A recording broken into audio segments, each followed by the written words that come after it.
En estos momentos, después de 40 años del golpe cívico-militar clerical, realmente empezando por la demostración que hubo el 24 de marzo con esa marcha apoteótica, se demuestra una vez más que la memoria está siempre presente. La vigencia de derechos humanos es muy exigente. Y siempre es una exigencia frente al Estado. Aún habiendo un Estado ocupado por un gobierno solidario con las políticas de derechos humanos o muy solidario con las políticas de derechos humanos, no obstante, la lógica de los organismos de derechos humanos es siempre de supervisión, de reclamo, de demanda, de cuidado de las prácticas sociales. No encontré a mi nieta, muchos chicos no fueron encontrados, muchas veces no hubo justicia. Entonces es un momento para mí triste y doloroso. Y recordarme, viendo el número, 40, cuántos años pasaron y nadie, ningún gobierno fue capaz de poner todo sobre la mesa y sacar a luz las cosas, terminar con las mentiras, las cosas que empiezan a aparecer por los diarios ahora, tergiversando las cosas, los números. Me duele mucho todo eso, no hubiera querido verlo. En la República Argentina la decisión del proceso de juicios contra los responsables de terrorismo de Estado es una decisión social, trasciende a la gestión. La base que en este momento sostiene la continuidad de los juicios no es una gestión. Los juicios en este momento están sostenidos por la sociedad argentina. En algún sentido, la última garantía de la vigencia de derechos humanos son los movimientos sociales, con los cuales históricamente instalaron la vigencia de derechos humanos y que en nuestro país han tenido una relevancia reconocida a nivel global. Cada año siento que se acercan los tiempos, que se cortan los tiempos, y yo no he podido encontrar a Clara Nay. Así que cada año me pesa a mí, cada aniversario más.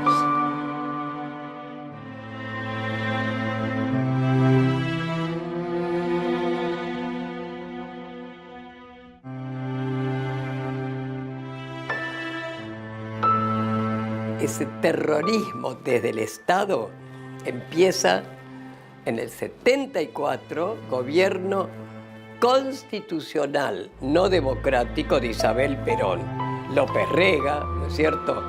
La AAA. Así que ahí empieza entonces. En los años 74 y 75 hay cerca de 2000 o más, cada vez se sabe más, entre detenidos, desaparecidos y asesinados, ¿no? Entre ellos Alejandro.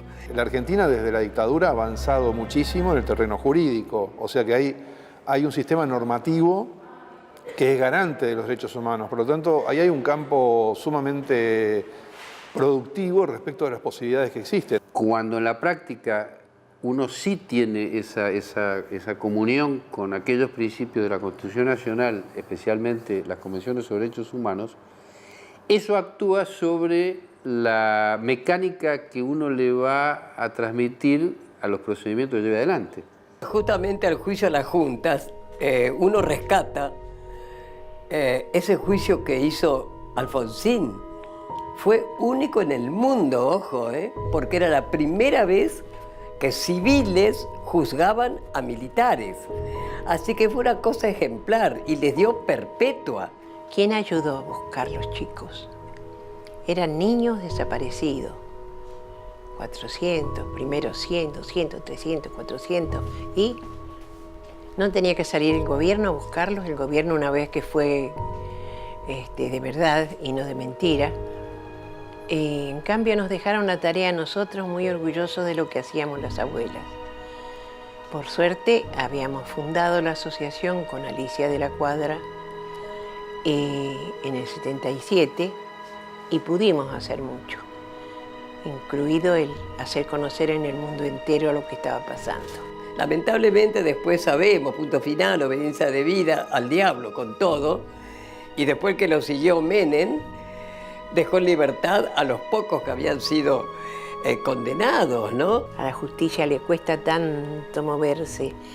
Yo digo que tiene una artrosis tan grande, porque para que te muevan algo que presentas, 1 mes, 2 meses, 1 año, ¿cuánto costó eso? A raíz de todos los reclamos y el sostenimiento de los reclamos y la insistencia de los organismos defensores de derechos humanos, se logra revertir ese estado de impunidad de tantos años y comienza un nuevo periodo que es el actual, que es el de los juicios concretos, no ya de los juicios por la verdad, sino juicios con acusados y en los casos que correspondió con condenas. Nuestro otro hijo, porque así lo sentimos, Néstor Kirchner, que fue el primer presidente que tomó a los derechos humanos como política de Estado, no de un gobierno, de Estado.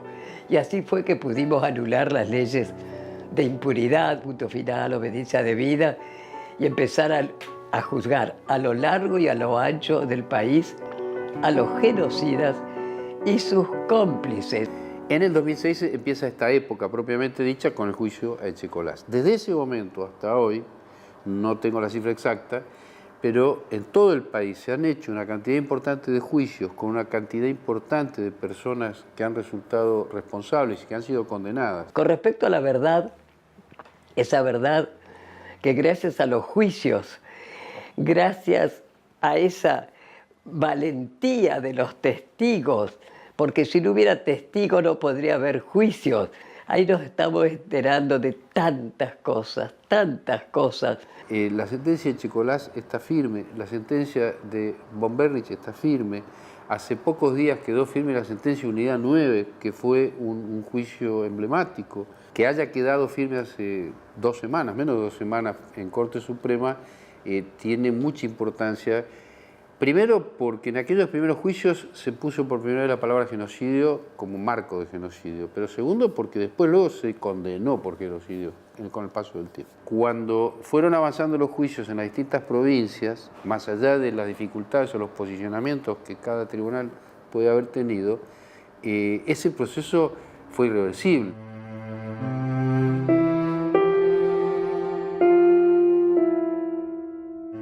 Se agregó cívico a partir del conocimiento cabal y comprobación en los juicios de que semejante nivel de violencia que implicó el genocidio en Argentina hubiera sido imposible sin la participación activa, directa o indirecta, de otros sectores no exclusivamente uniformados o pertenecientes a fuerzas de seguridad. Los milicos solos no lo hicieron. Los civiles, los grandes empresarios, médicos, jueces, abogados, tantos que colaboraron, ¿no es cierto?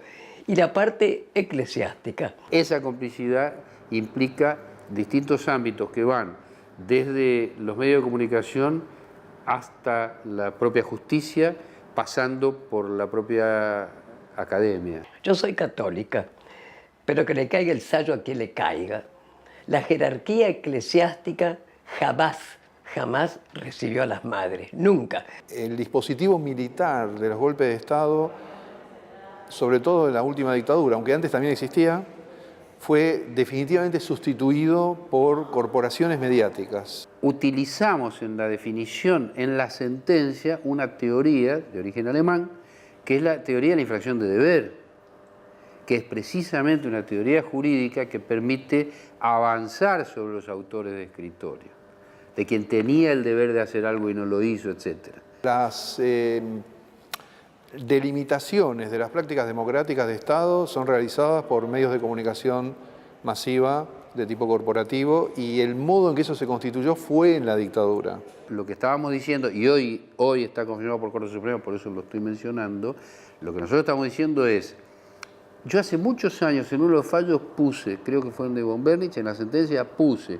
que es tan torturador el que aplica la picana como el que la enchufa en la pared, o el electricista que la arregla en ese momento. De modo que eso mismo lo podemos traspolar a otro tipo de actividades en la medida en que hayan sido necesarias o imprescindibles para un nivel de violencia como el que se ejerció en Argentina. Históricamente los medios fueron siempre antecedentes y preparatorios del golpe de Estado. Fueron máquinas difamatorias que desvalorizaban a los gobiernos democráticos y creaban una atmósfera de irrisión, de descalificación, de menosprecio ¿no es cierto? El caso de Ilía con Onganía es muy típico, muy conocido, ¿no es cierto?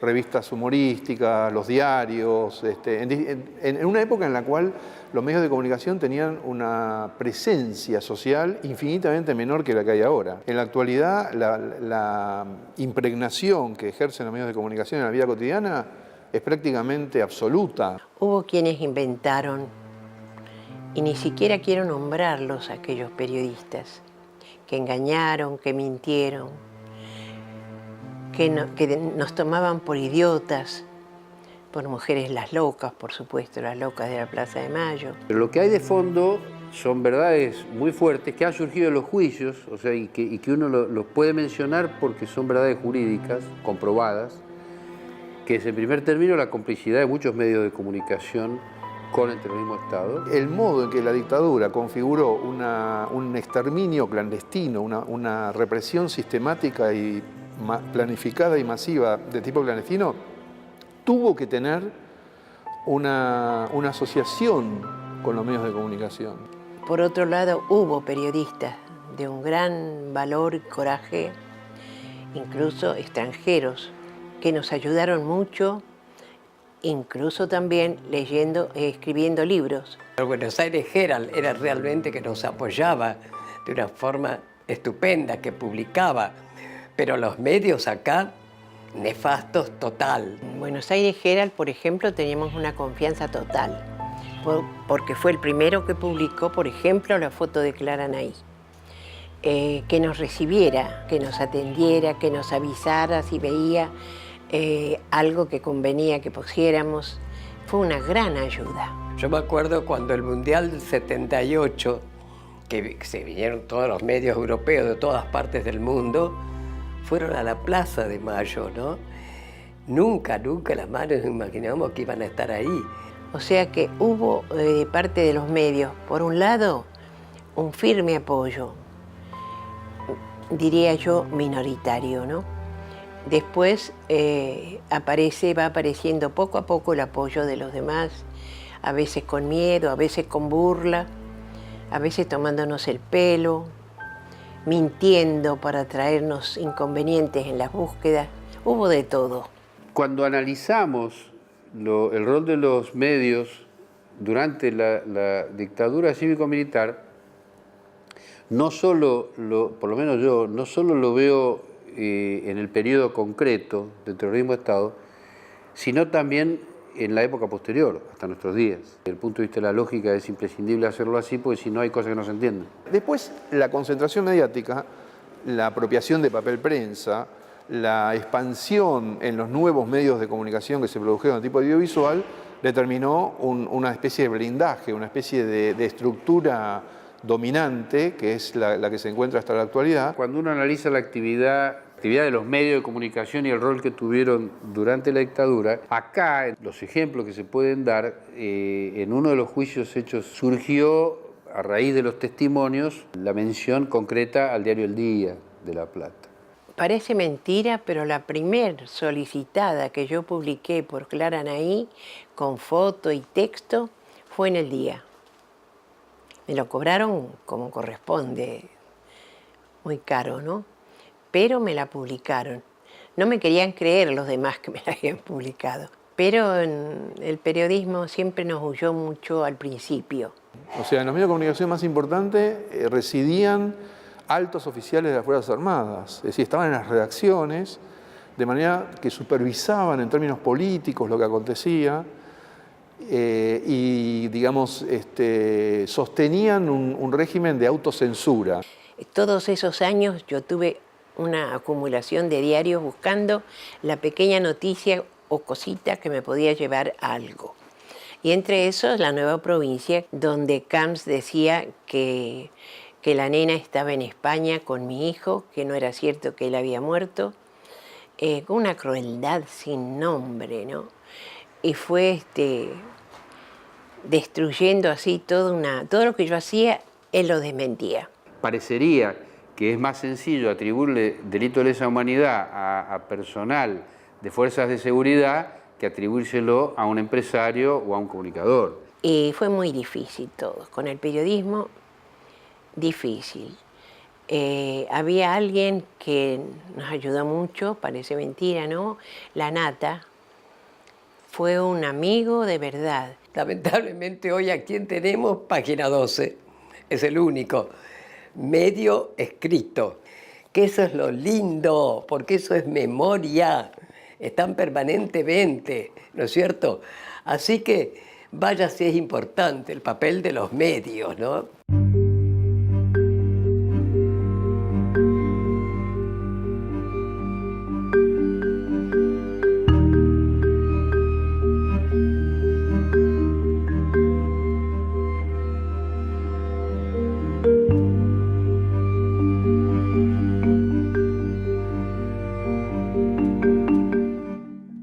La ideología es el cristal a través del cual uno analiza la realidad, y ese cristal lo tenemos todos porque pues, es la suma de las experiencias nuestras desde que nacemos. En el caso de la justicia no existe, no debería existir la posibilidad de que haya jueces que no tengan la ideología de la Constitución Nacional, en este caso de las Convenciones sobre Derechos Humanos. Justamente hemos demostrado en esa pata de nuestra lucha que es la justicia, o sea, memoria, verdad, justicia, justicia legal, jamás justicia por mano propia. Ni lo hicimos, ni lo vamos a hacer. Inequívocamente, cuando en un país que sufrió una dictadura brutal como la República Argentina,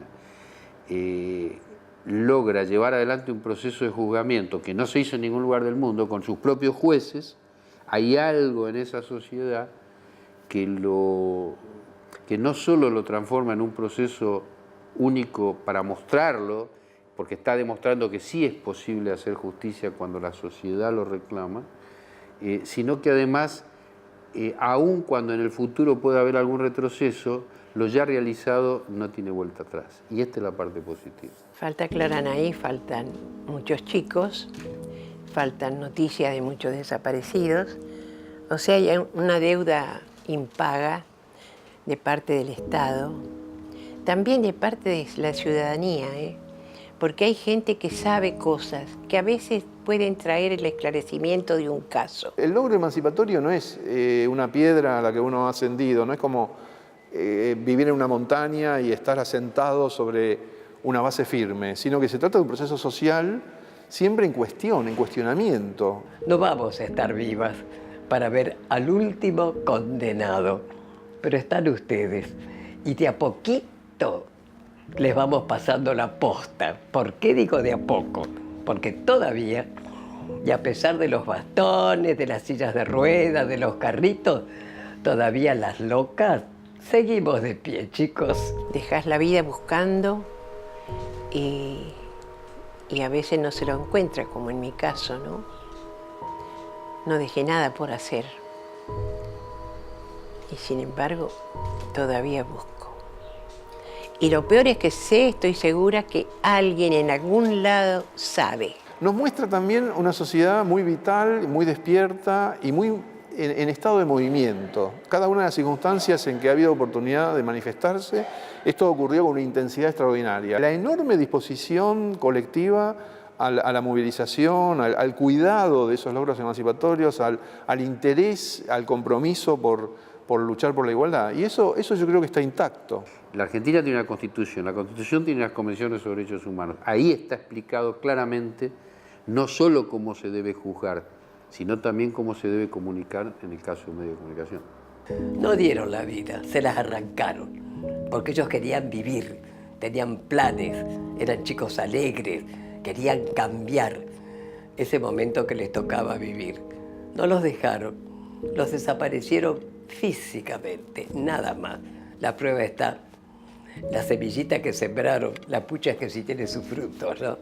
Todos los desafíos que significó este proceso de juzgamiento pusieron a prueba todo el sistema. Por eso hablaba de ideología, pusieron a prueba las ganas, además del pensamiento, la capacidad y sobre todo la capacidad de adaptarse a este tipo de desafíos. Si creció con una familia de represores, el concepto que debe tener de los que no somos de esa rama debe ser muy malo. Que busque, que aprenda, que pregunte, que escarbe en la tierra para encontrar la verdad. En el primer genocidio del siglo XX, de 1915, el Imperio Turco Otomano masacra a 1,5 millones de armenios y jamás se hace nada y ni siquiera se reconoce que existió, entonces la impunidad es la regla. ¿Por qué? Porque quien comete estos actos sabe que no le va a pasar nada. Argentina está demostrando que eso no puede suceder porque le va a pasar y le está pasando. Y es lo correcto. Y otra de las cosas que también espero es no irme sin poder encontrar los restos de Alejandro. Yo los quiero tocar, por lo menos tocar los huesos. Y tengo esperanza, y ahí recién se puede hacer el duelo. Hasta que no tenga yo los restos de Alejandro, no los voy a poder hacer, ¿no? Ojalá se acercara a mí, si lo sabe, porque es probable que lo sepa. Si la tiene un alto represor, es probable que lo sepa y me odie. Pero yo le pediría que busque, queda poco tiempo, yo quisiera que ella sepa cuánto la quisimos y cuánto la buscamos. Hasta el último segundo de mi vida y yo la voy a seguir buscando.